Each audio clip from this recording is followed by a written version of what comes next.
High guys, Rahman Belal blogs থেকে আবারও আপনাদেরকে নতুন এপিসোডে স্বাগতম।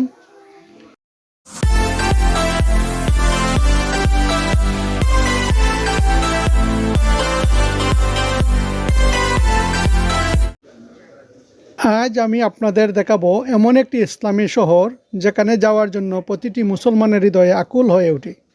যে শহরে মানুষ আল্লাহ পাকের রহমতের ছায়ায় হাঁটে এবং যে পবিত্র ভূমিতে আমাদের প্রিয় নবী ও শেষ নবী হযরত মুহাম্মদ সাল্লাল্লাহু আলাইহি ওয়াসাল্লাম জন্মগ্রহণ করেন।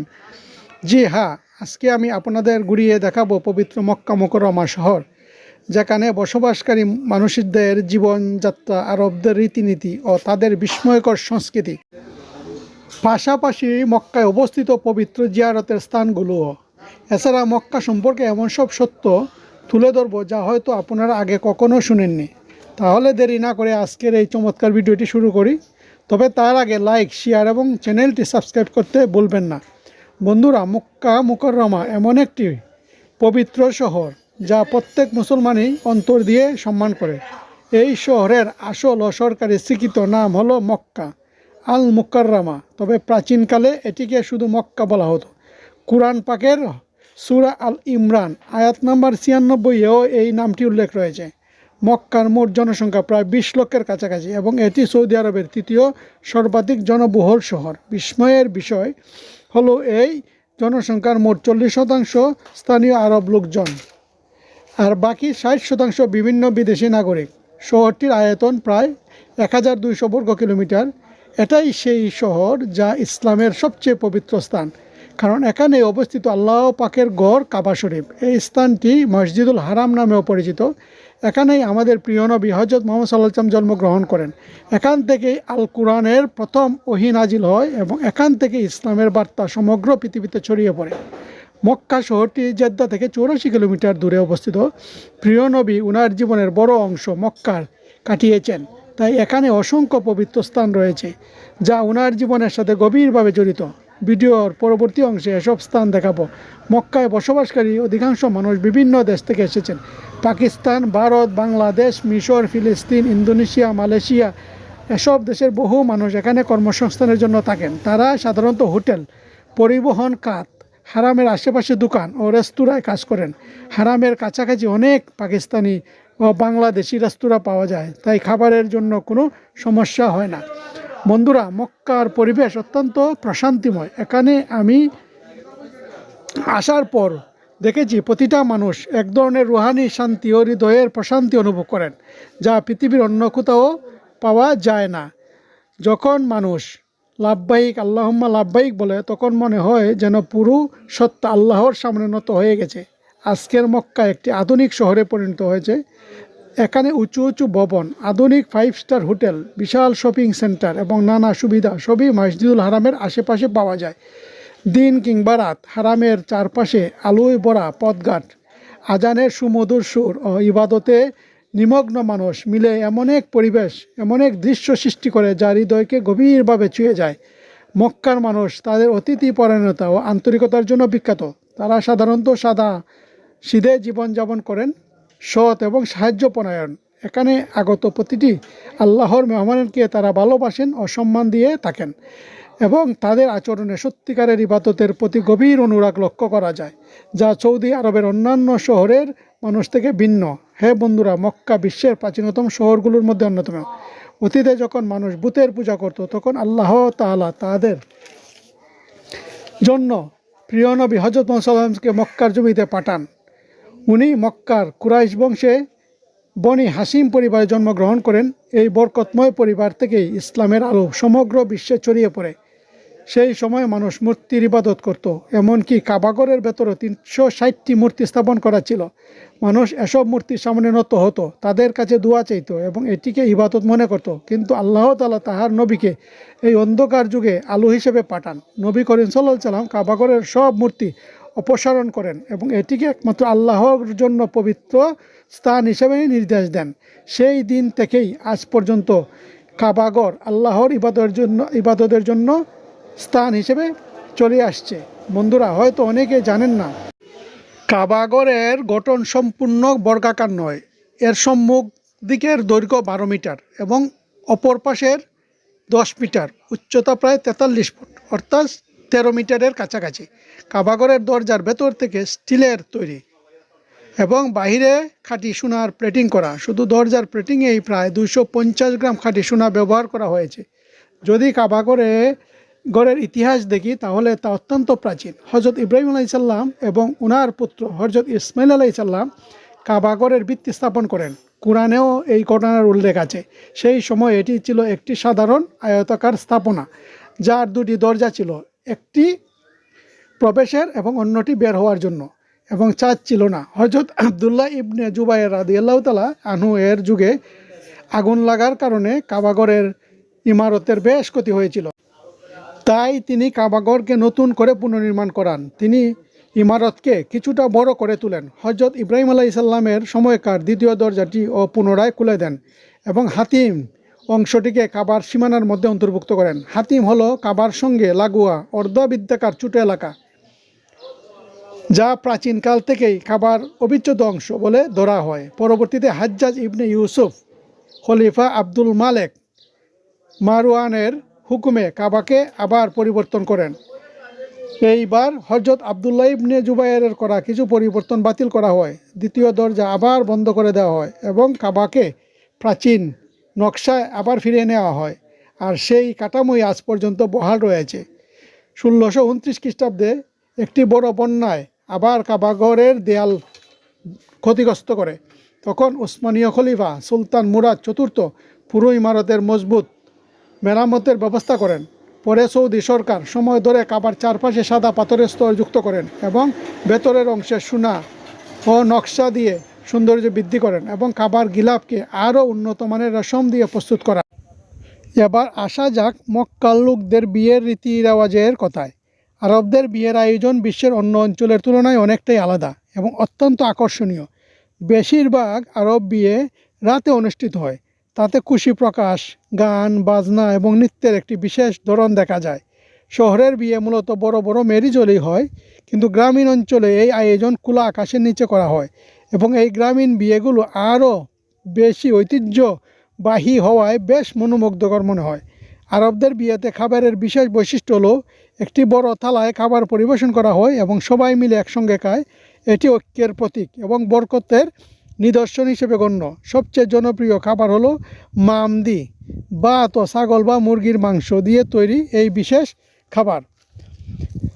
আরবদের প্রিয় খাবারের মধ্যে আরেকটি হলো উটের মাংস, যা বড় ও বিলাসবহুল বিয়েতে পরিবেশন করা হয়, যদিও এটি রিয়াদ, কাচিম ও নাজাদের এলাকায় বেশি প্রচলিত। এরপর থাকে কাপচাপ, মাদবি, জারিশ এবং হারিসের মতো ঐতিহ্যবাহী খাবার। এগুলো খাবার পর তাদেরকে আরবি গাওয়া এবং খেজুর পরিবেশন করা হয়। আরবদের কোনো অনুষ্ঠানে এ দুটি ছাড়া কোনো অনুষ্ঠানই সম্পন্ন হয় না। অনেক আরব বিয়েতে খাওয়ার আগে নাচ গান হয়, কিন্তু বেশিরভাগ জায়গায় এটি খাবারের পর শুরু হয়, কারণ এমন কিছু অতিথি থাকেন যারা এইসব অনুষ্ঠান পছন্দ করেন না। তারা আগে দেখে ফেলতে পারেন, এ কারণেই আগে খাবার দেওয়া হয়। তাই খাবারের পর আনুষ্ঠানিকতা শুরু হয়, যাতে আগে সবাই খাবার সেরে নিতে পারেন। খাওয়ার পর দুরুদ ও সালামের মাধ্যমে মূল আনুষ্ঠানিকতার সূচনা হয়। তারপর বরকে উদ্দেশ্য করে শুভেচ্ছা গান গাওয়া হয়, যার মাঝে বর কনের আত্মীয়দের নামও উল্লেখ করা হয়। এখানে রোমান্টিক গান নয়, বরং নিজেদের ঐতিহ্যবাহী স্থানীয় সুরে এই গান পরিবেশন করা হয়। মক্কার স্থানীয় জনগোষ্ঠীর একটি পুরনো রেওয়াজ হলো মিসমার নামে পরিচিত তলোয়ার নৃত্য।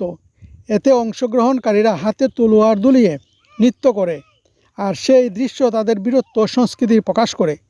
বেশিরভাগ বিয়েতে রাত গভীর পর্যন্ত উৎসব চলে। প্রায় রাত 1টার পর পুরুষ অতিথিরা বিদায় নেন, কিন্তু কনে ফজরের কাছাকাছি সময়ে বাইরে আসেন। মক্কা মদিনার অনেক জায়গায় এই রীতি প্রচলিত, তবে কাচিম অঞ্চলে বিয়ের নিয়ম কিছুটা আলাদা। সেখানে বর কনে খাবারের আগেই অতিথিদের শুভেচ্ছা গ্রহণ করে বিদায় নেন। তারপর অতিথিরা খাবার খেতে বসেন। দুনিয়ার সবচেয়ে বড় এবং সবচেয়ে পবিত্র মসজিদ হলো মক্কা মুকাররমার হৃদয়ে অবস্থিত মসজিদুল হারাম। এখানে একসঙ্গে প্রায় 40 লক্ষ মানুষ নামাজ আদায় করতে পারেন এবং প্রায় 1 লক্ষ মানুষ একসঙ্গে তাওয়াফ করতে সক্ষম। এই বিশাল মসজিদে চারদিকে মোট 210টি দরজা রয়েছে, যাতে লাখো মুসল্লি সহজে প্রবেশ ও বের হতে পারেন। 2024 সালে প্রায় 11,71,00,000 মুসলিম ওমরা আদায় করেছেন। এটি নিঃসন্দেহে এক বিস্ময়কর সংখ্যা।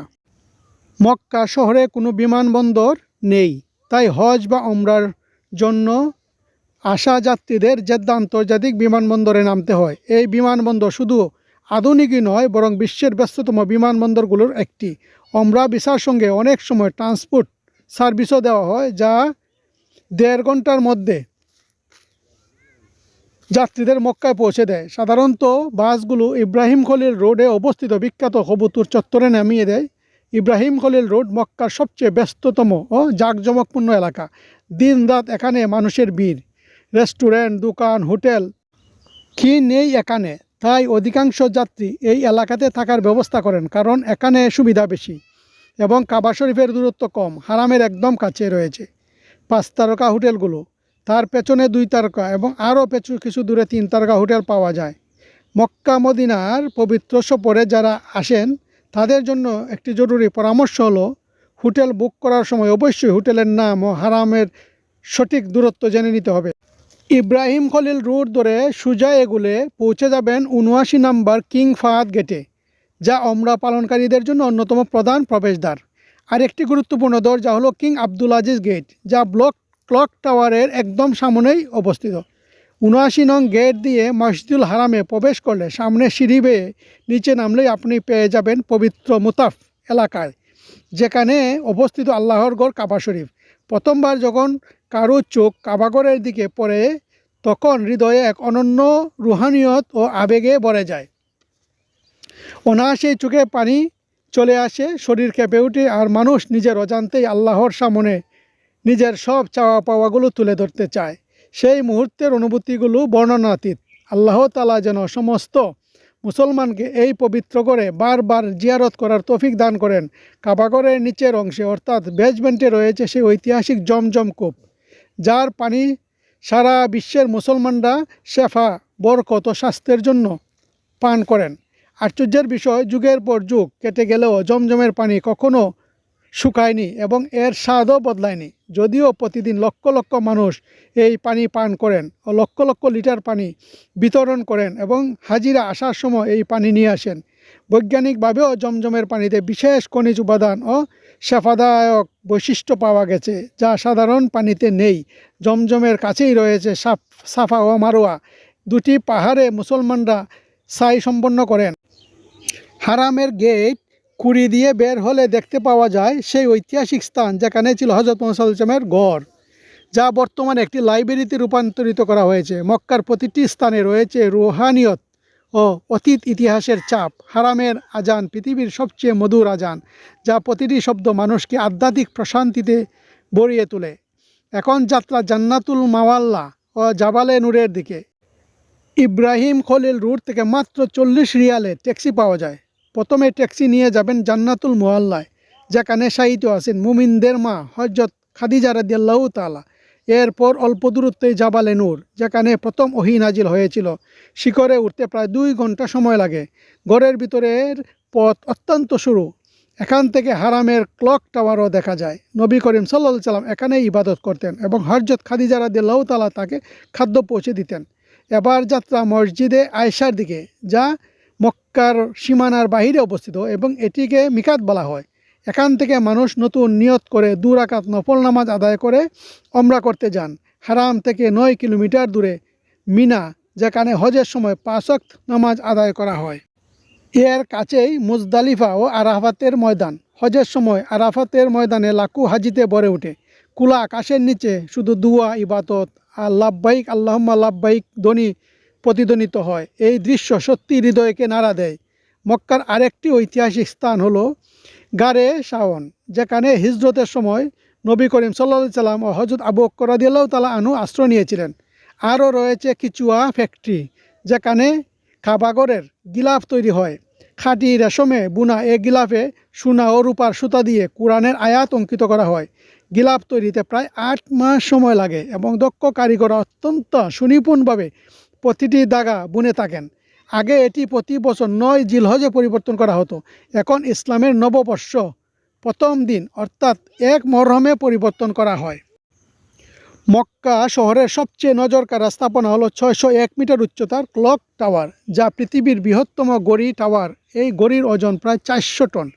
2004 সালে কিং আব্দুল আজিজ এই টাওয়ার নির্মাণের স্বপ্ন দেখেন এবং এই টাওয়ার নির্মাণ করেন। টাওয়ারের চতুর্দিকে গড়ি স্থাপিত রয়েছে এবং উপর দিকে রয়েছে বর্জ্য নিরোধক। এখানে এমন স্পিকারও রয়েছে যার আজান 10 কিলোমিটার পর্যন্ত শোনা যায়। বিস্ময়ের বিষয়, উপরের চাঁদের মতো যে অবকাঠামোটি দেখা যায় তার ভেতরেও রয়েছে একটি নামাজের ঘর। এখান থেকে পুরো হারাম ও মক্কা শহর দেখা যায়। এবার যাত্রা মসজিদে নিমরার দিকে, যা আরাফাতের ময়দানে অবস্থিত এবং হজের অন্যতম গুরুত্বপূর্ণ স্থাপনা। এখানে হজের খুতবা প্রদান করা হয়, যা সারা বিশ্বে সরাসরি সম্প্রচার করা হয়। মক্কা শুধু রুহানিয়তই নয়, দৈনন্দিন জীবনও সুশৃঙ্খল অত্যন্ত আকর্ষণীয়। হারামের কাছে দেশি খাবারের দাম প্রায় 20 রিয়াল এবং ফাস্টফুডের দাম প্রায় 30 রিয়াল।